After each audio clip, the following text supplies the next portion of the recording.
wasulu rahimah, dan sambunglah rahmi, dan sambunglah perkumpulan kita bertatap wajah saling mendoakan, yang dimana ini diperintahkan oleh Rasulullah SAW. Ini hadis. Kita berkumpul itu mengikuti hadis. Jadi gak ada kata bid'ah. Kalau ada bid'ah berarti ngaji kurang jauh ya, kopi kurang pahit dan ini hadis. Apa hadisnya? Sahih Bukhari.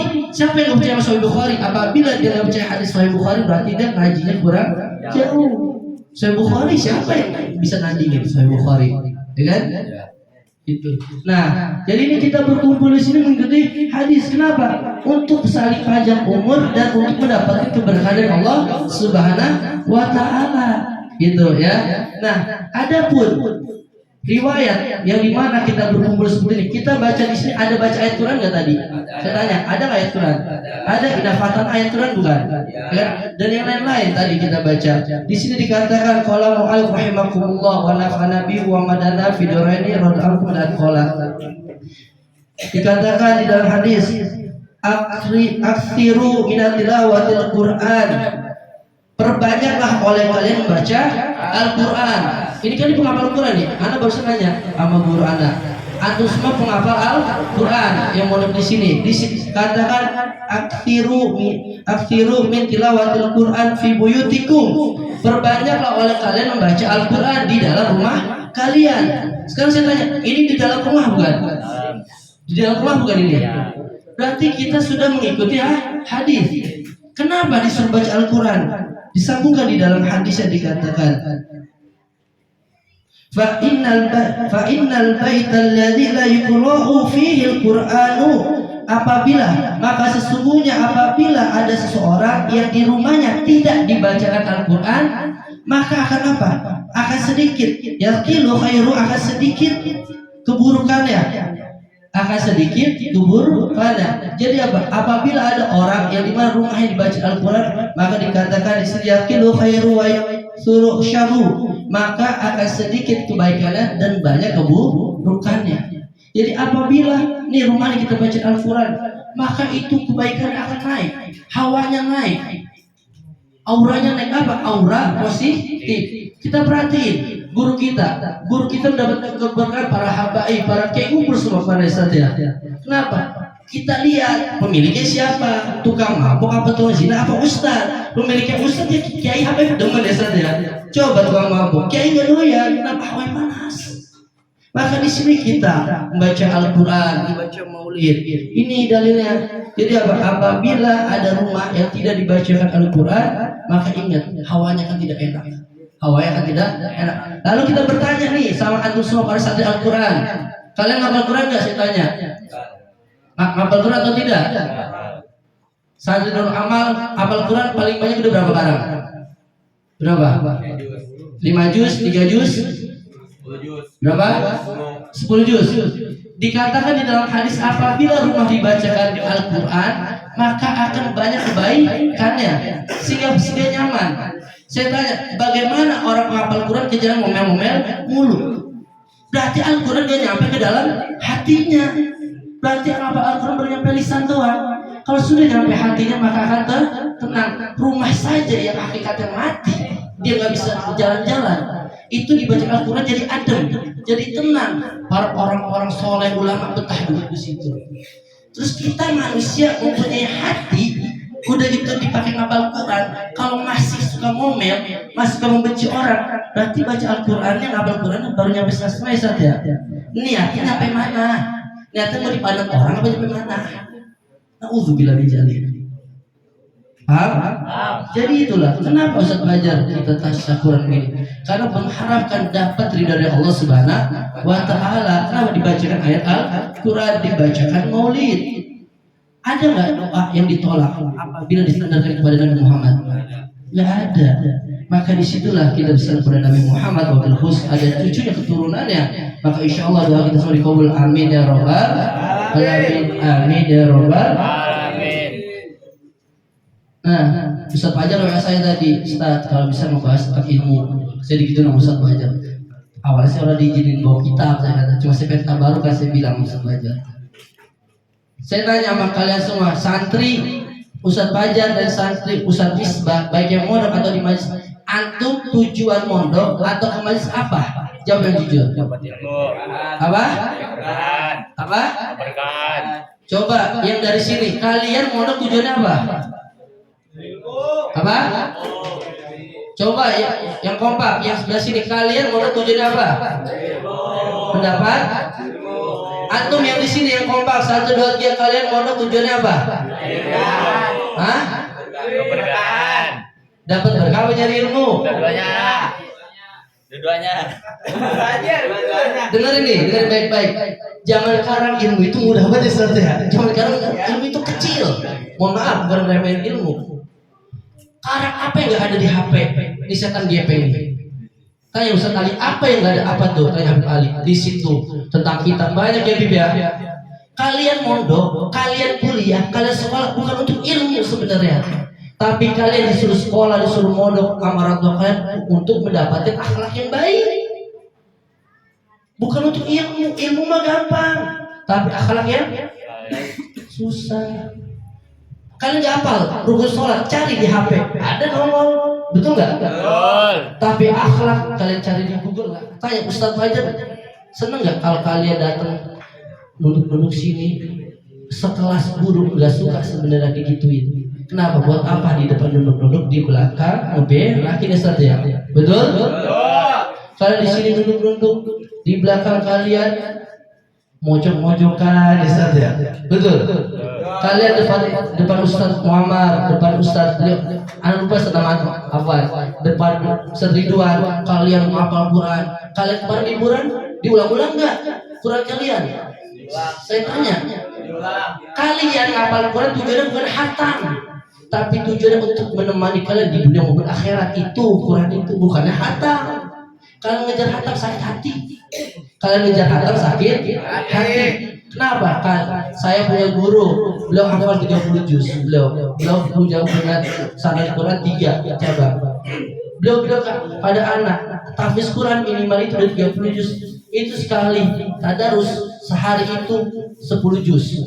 Sehari 10 juz. Berarti satu waktu 2 juz. Biar 3 hari udah hatam 30 juz. Kata dong itu minimal. Kalian kalau ngejar hatam, kalian pasti keseksa dengan hafalan kalian. Keseksa. Dong Ustadz Ridwan, Ustadz Muhammad. Coba kalian mengapa tujuannya untuk cinta kepada itu Al-Quran, untuk ditemani di dunia maupun di akhirat. Setuju gak kalau gitu? Setuju gak kalau gitu? Sekarang ubah mindset, ngapal Quran bukan untuk hatam, tapi berteman dengan Al-Quran, bersahabat dengan Al-Quran baik di dunia maupun akhirat. Karena mengejar hatam itu gampang, yang susah itu menjaganya. Betul? Membangun majelis gampang, yang susah menjaga.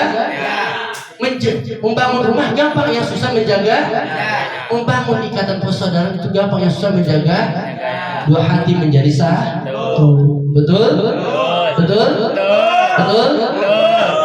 Jadi pada intinya mungkin Ustaz Habib Ali nanti mau nambahin ya Habib Ali nanti.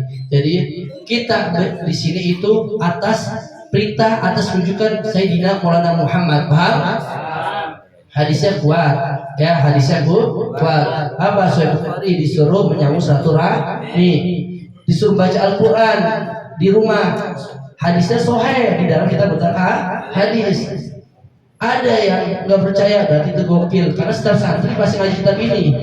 Ya, santri hadis, santri kita pasti ngaji kitab ini. Karena kita paling enak, diiming-imingin pahala. Ilmu kita biasa ya. Diiming pahala cowok. Ngaji yang lain hadisnya stres gitu Bang. Yang kedua, kalian mondok bukan buat pinter, tapi untuk mendapatkan akhlak. Kalau pinter itu pakai, ingat pesan saya, pesan kalian mau pakai serah, tapi saya berharap kalian pakai. Ini saksi guru antum semua ini di depan. Orang yang alim, orang yang jago ngaji, ataupun dia punya titel S1, S2, S-Cendol, S-Dawet, itu dia harus mengajarkan, mendidik, memberi contoh. Bukannya tidak memberi contoh. Contoh apa? Kalian mau itu orang punya akhlak, kalian pengen itu orang punya akhlak, itu satu punya akhlak, maka kalian kudu berakhlak. Paham? Jangan mentang-mentang kalian apal 30 juz, kalian jadi belagu, sombong, angkuh, pengen ditegur keluar, pengennya terjadi ustaz PA ini namanya. Jangan begitu. Beri contoh. Seorang guru itu mau beri contoh.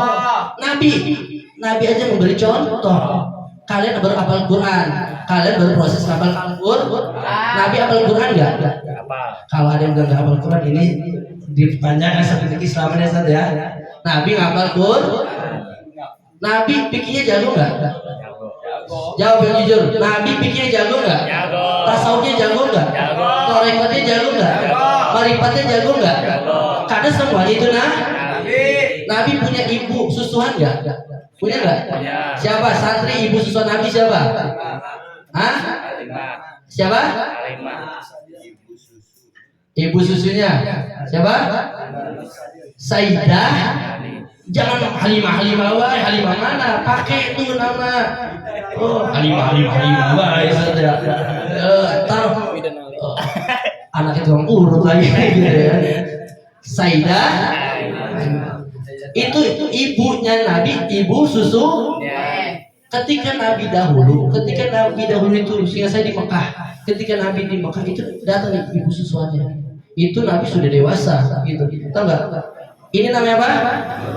Ini namanya apa? Sorban identik ditaruh di mana? Ditaruh di pundak.